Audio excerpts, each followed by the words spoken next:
আচ্ছা, কেউ একজন নামাজ পড়ে না কেন? আমি তোমার সম্পর্কে বলছি না, আমার প্রিয় ছেলে বা প্রিয় মেয়ে। শুধু প্রশ্নটি নিয়ে চিন্তা করো যে মানুষ কেন নামাজ পড়ে না। এর অনেকগুলো উত্তর থাকতে পারে, আর এই প্রশ্নের উত্তর আল্লাহর কাছেও আছে। উত্তরটা খুবই ভয়ঙ্কর। এই উত্তরটি আমি খুতবার শুরুতে পড়েছি। তিনি বলেন, ফালা সাদ্দাকা ওয়ালা সাল্লা ওয়ালাকিন কাযযাবা ওয়া তাওয়াল্লা। সে আসলে সত্য গ্রহণ করেনি এবং সে নামাজও পড়েনি। তিনি কাফের সম্পর্কে বলছিলেন। তিনি দুইটা জিনিস বলেছেন, এই লোকটি সত্য গ্রহণ করেনি এবং নামাজও পড়েনি। কথাটা ভাবনার উদ্রেক করে। যদি বলা হয় সে সত্য গ্রহণ করেনি, আমার আশা হলো তিনি বলবেন লা সাদ্দাকা ওয়ালা আমানা, কিন্তু তিনি বলছেন লা সাল্লা। এর মানে হলো আল্লাহর সত্য গ্রহণ করার ব্যাপারে তোমার অন্তরে কিছু একটা মিসিং আছে।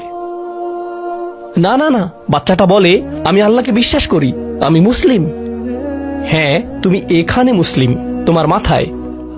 কিন্তু এই সত্য তো শুধু তোমার মাথার জন্য না, এই সত্য তোমার অন্তরের জন্য। তুমি এখনো অনুভব করছো না যে ব্যাপারটা কেমন সিরিয়াস। তুমি এখনো উপলব্ধি করছো না যে এটা কি। মাঝে মাঝে কোনো বিষয় তুমি জানো হয়তো, কিন্তু এই নিয়ে চিন্তা করা থেকে পালিয়ে বেড়াও। এটা সত্য, তুমি জানো বিষয়টা কিন্তু চিন্তা করতে চাও না।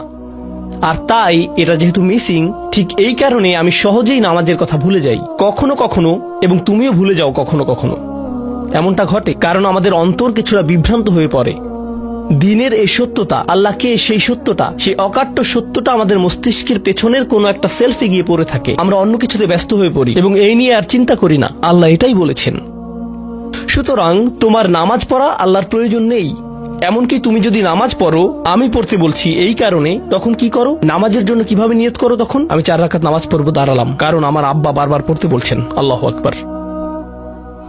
নবী সাল্লাল্লাহু আলাইহি সাল্লাম আমাদের বলেছেন, নিয়ত সঠিক না হলে কাজের কোনো মূল্য থাকে না। ইন্নামাল আমালু বিন্নিয়াহ, ইন্নামাল আমালু বিন্নিয়াত। এমনকি যদি তুমি কাজটা করেও থাকো কিন্তু তোমার নিয়ত ছিল আমি শুধু তোমাকে বিরক্ত করি, এটাই তোমার নিয়ত, তখন এই নামাজ আমার যেমন কোনো উপকার করবে না, ঠিক তেমনি তোমারও কোনো উপকার করবে না। তোমার সত্যিকারের আন্তরিক নামাজ থেকে একমাত্র যে উপকৃত হবে সে হলো তুমি নিজে।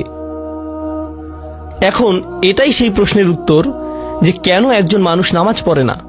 আরো 2টা কথা তোমার সম্পর্কে বলতে চাই। তার মাঝে একটা হলো নামাজ পড়ার উদ্দেশ্য কি, কোন কারণে পড়ব। কারণ তুমি হয়তো ভাবছো নামাজ পড়ার উদ্দেশ্য হলো তুমি যেন জাহান্নামে না জ্বলো। নামাজ পড়ার উদ্দেশ্য হলো তুমি যদি নামাজ না পড়ো আল্লাহ তোমাকে ঘৃণা করবেন।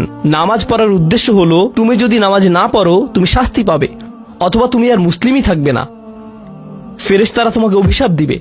সমস্ত নেতিবাচক বিষয়। আল্লাহ ওই সমস্ত উদ্দেশ্যের কথা উল্লেখ করেননি। নেতিবাচক কিছু থেকে মুক্তি পাওয়া নামাজের মূল উদ্দেশ্য নয়।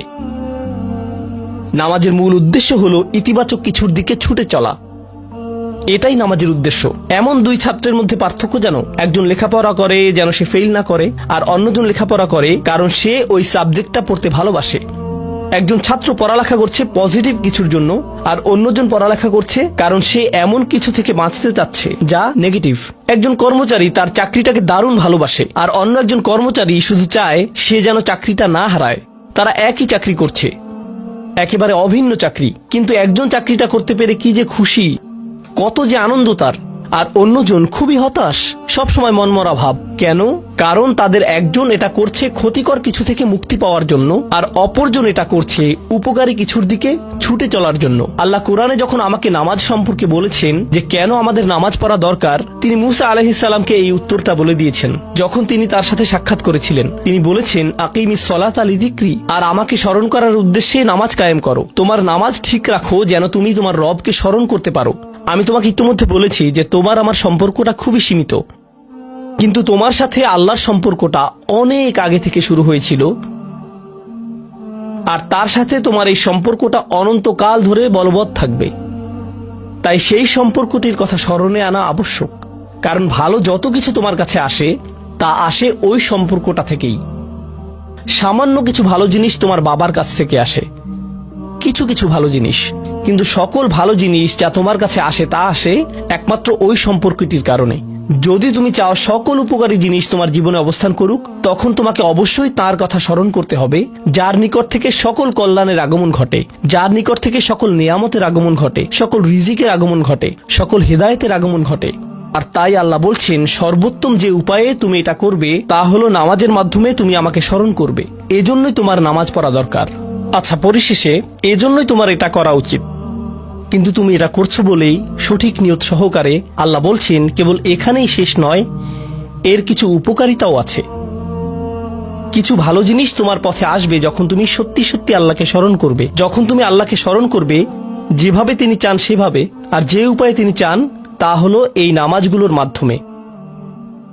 তুমি যদি এটা করতে পারো, আল্লাহ বলছেন, ইন্না সলাতা তানহা আনিল ফাহশাই ওয়াল মুনকার। এমনকি এই আয়াতেও ওয়ালা যিকরুল্লাহি আকবার, তিনি বলছেন নামাজের মধ্যে এই উপকারটি আছে যে এটা তোমাকে অশ্লীলতায় পড়ে যাওয়া থেকে রক্ষা করবে। কারণ অশ্লীলতা তোমার চারপাশে বিরাজমান, আর আমি প্রিয় পুত্র তোমাকে এটার সম্মুখীন হওয়া থেকে রক্ষা করতে পারবো না। অশ্লীলতা তোমার ফোনে, অশ্লীলতা তোমার স্কুলে, অশ্লীলতা তোমার বন্ধুদের মাঝে, অশ্লীলতা ঈদের অনুষ্ঠানে, যখন কোনো কর্নারে গিয়ে বন্ধুদের সাথে আড্ডা দাও, অশ্লীলতার উপস্থিতি তুমি সর্বত্র দেখতে পাবে। প্রতিবার যখনই তুমি অশ্লীলতার দিকে এগিয়ে যাবে, তোমার অন্তর ক্ষতিগ্রস্ত হয়ে পড়বে। আর আল্লাহ বলছেন, যদি তুমি এই নামাজগুলো আদায়ে যত্নবান হও, এগুলো তোমাকে অশ্লীলতার করাল গ্রাস থেকে রক্ষা করবে। একবার যদি তুমি অশ্লীলতায় ডুবে যাও, তখন তুমি হয়ে পড়বে যেমন তুমি যদি দূষিত বাতাসে নিঃশ্বাস নাও, প্রথম প্রথম তোমার কাশি আসবে, কিন্তু যদি এতে বেশিক্ষণ অবস্থান করো, একসময় এতে তুমি অভ্যস্ত হয়ে পড়বে। অশ্লীলতাও ঠিক এরকম। এতে আকণ্ঠ নিমজ্জিত থাকলে একসময় এটাকে আর বড় অপরাধ বলে মনে হবে না। নিজেকে এর থেকে রক্ষা করার কোনো গরজ অনুভব করবে না আর, কারণ তোমার প্রতিরোধ ব্যবস্থা দূষিত হয়ে গেছে।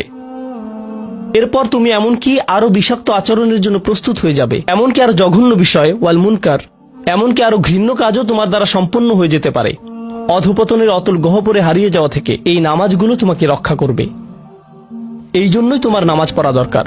এই সমস্ত কারণেই তোমার নামাজ পড়া প্রয়োজন। আমি বলেছি এই জন্য না। এই সমগ্র ভ্রমণের শেষে সিদ্ধান্তটা সম্পূর্ণরূপে তোমার। কারণ আল্লাহ হয়তো আগামীকালই আমাকে নিয়ে যেতে পারেন, আল্লাহ হয়তো আমাকে 1 বছরের মধ্যেই নিয়ে যেতে পারেন। তোমার এবং আমার মাঝে যে এই সম্পর্কটা বর্তমানে আছে, এমনকি যদি আমরা 100 বছরও বাঁচি, আমরা এর চেয়ে বেশি বাঁচতে পারবো না। একটা সময় আছে যখন এর সমাপ্তি ঘটবে। কিন্তু ওই সম্পর্কটি, তুমি যদি সত্যিই ওই সম্পর্কটি সম্মান করতে চাও, নামাজ পড়ো। তোমার প্রতি এটাই আমার উপদেশ। এখন আমি পিতামাতার উদ্দেশ্যে কথা বলবো।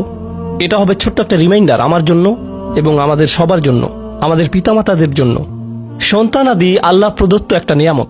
তাদেরকে এজন্য দেওয়া হয়নি যেন আমরা তাদের নিয়ন্ত্রণ করতে পারি।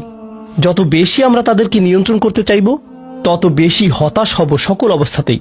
আমি দেখেছি এমনটা, বিশেষ করে যে পরিবারগুলো তাদের সন্তানদের দিনের সুরক্ষা করতে চায়, তারা যত বেশি সন্তানদের উপর জোর করে দিন চাপিয়ে দিতে চায়, তত বেশি ওই ছেলেমেয়েগুলো অদ্ভুত সব উপায়ে বিদ্রোহ প্রকাশ করে। কারণ যে বিষয়টা আল্লাহ চান আপনি তাদেরকে প্রদান করুন, আপনার ছেলে মেয়েদের কাছে আপনার যে সুযোগ আছে সেটা তাদেরকে আপনার আদেশ নিষেধ মানতে বাধ্য করার জন্য নয়। সুযোগটা এই জন্য দেয়া হয়েছে যেন আপনি তাদেরকে এমন সব বিষয়ে চিন্তা করাতে পারেন যা শুধু আপনার পক্ষেই চিন্তা করানো সম্ভব। তাদেরকে এমন সব বিষয়ে পছন্দ করাতে পারেন যা শুধু আপনার পক্ষেই পছন্দ করানো সম্ভব। আপনার বাচ্চাটা বাস্কেটবল পছন্দ করে কারণ সে আপনাকে বাস্কেটবল খেলতে দেখেছে। সে প্লে স্টেশন পছন্দ করে কারণ সে তার বাবাকে প্লে স্টেশনে খেলতে দেখেছে। এভাবে আপনি বাচ্চাটার অন্তরে কোনো কিছুর জন্য ভালোবাসা তৈরি করে দিতে পারেন, কারণ আপনি যেরকম, আপনার পক্ষে এটা করা সম্ভব। আর যখন বাচ্চাদেরকে বলতে থাকেন তোমার হোমওয়ার্ক করো, তোমার হোমওয়ার্ক করো, আপনার সন্তানের বয়স যখন 40 হবে, সে তখন বলবে না আমি হোমওয়ার্ক ভালোবাসি, কিন্তু 40 বছর বয়সেও সে বলবে আমি বাস্কেটবল ভালোবাসি, আমার বাবা সবসময় বাস্কেটবল খেলতেন। আপনি যা ভালোবাসেন তা ট্রান্সফার হয়ে তার কাছে চলে যায়, আর যা করতে বলেন তা প্রত্যাখ্যাত হয়ে যায়। এমনটি আপনার ক্ষেত্রেও ঘটেছিল। আপনার ছেলে মেয়েদের কথা ভুলে যান, আপনার নিজের বাস্তবতা ওইটাই। আপনার বাবার কিছু কিছু জিনিস যে আপনি এখনো পছন্দ করেন তা ভালোবাসার মাধ্যমে আপনার নিকট ট্রান্সফার হয়েছিল, আর আপনার বাবার ওই ব্যাপারগুলো আপনি অপছন্দ করতেন যা তিনি জোর করে আপনাকে গেলাতে চেয়েছিলেন। এখানে উপবিষ্ট প্রত্যেকের বাস্তবতা এটাই, শুধু সেগুলোই গ্রহণ করেছি যেগুলো ভালোবাসার মাধ্যমে হস্তান্তরিত হয়েছিল। ঠিক এই ইশারাটাই আমাদের পিতামাতাদেরকে দেয়া হয়েছে সূরাতুল ইসরার এই আয়াতে, রব্বির হামহুমা কামা রব্বায়ানি সগীরা। রব্বাইয়ানি মানে যখন তারবিয়া ব্যবহার করা হয় একটি চারা গাছ বড় করার জন্য আপনাকে চারা গাছটির যত্ন নিতে হবে, এর সযত্নে প্রতিপালন করতে হবে। গাছটির প্রতি চিৎকার চেঁচামেচি করলে তো হবে না, তাড়াতাড়ি বড় হও, তাড়াতাড়ি লম্বা হও। আপনার একে সময় প্রদান করতে হবে। অনেক সময় পোকামাকড় এসে এর পাতাগুলো খেয়ে ফেলতে চাইবে, আপনাকে তখন পোকামাকড় সরিয়ে দিতে হবে। কখনো কখনো একটু কঠোর আচরণ করতে হবে, শুধু অতটুকুই যেন পোকামাকড়গুলো দূর হয়ে যায়। এরপর আবারও এতে পানি দিতে হবে। আমাদের বাচ্চাদের সাথে আমাদের উদাহরণটা ঠিক এমনই। ঠিক এ কারণেই আমরা আমাদের মাতা পিতার জন্য এই দোয়াটা করি। আমি দোয়া করছি আল্লাহ যেন আমাদের সন্তানদেরকে হেদায়েত দান করেন, যা শুধু তার পক্ষেই দেয়া সম্ভব। দোয়া করছি আল্লাহ তাদের অন্তরে ইস্তিকামা প্রদান করুন, যেন তারা তাদের জীবনে সঠিক সিদ্ধান্ত নিতে পারে। আরো দোয়া করছি আল্লাহ তাদেরকে ইব্রাহিম আলাইহিস সালামের দোয়ার মতো করুন, যা তিনি আমাদের সবার জন্য করেছিলেন। রব্বি জাআলনি মুকিমাস সলাতি ওয়া মিন যুররিয়াতি, হে আমার রব, আমাকে সালাত কায়েমকারী বানান এবং আমার বংশধরদের মধ্য থেকেও। আল্লাহ তাআলা এখানে উপস্থিত পিতামাতাদেরকে, আমাকে সহ সবাইকে এমন দৃষ্টান্তে পরিণত করুন যে আল্লাহকে ভালোবাসে এবং যে নামাজকে ভালোবাসে, যেন আমাদের ছেলেমেয়েরা নামাজের প্রেমে পড়ে যায় আমরা যেভাবে নামাজকে ভালোবাসি তা দেখে। বারাকাল্লাহু লি ওয়া লাকুম ফিল কুরআনিল হাকিম ওয়া নাফা'নি ওয়া ইয়্যাকুম বিল আয়াতি ওয়াজ যিকরিল হাকিম।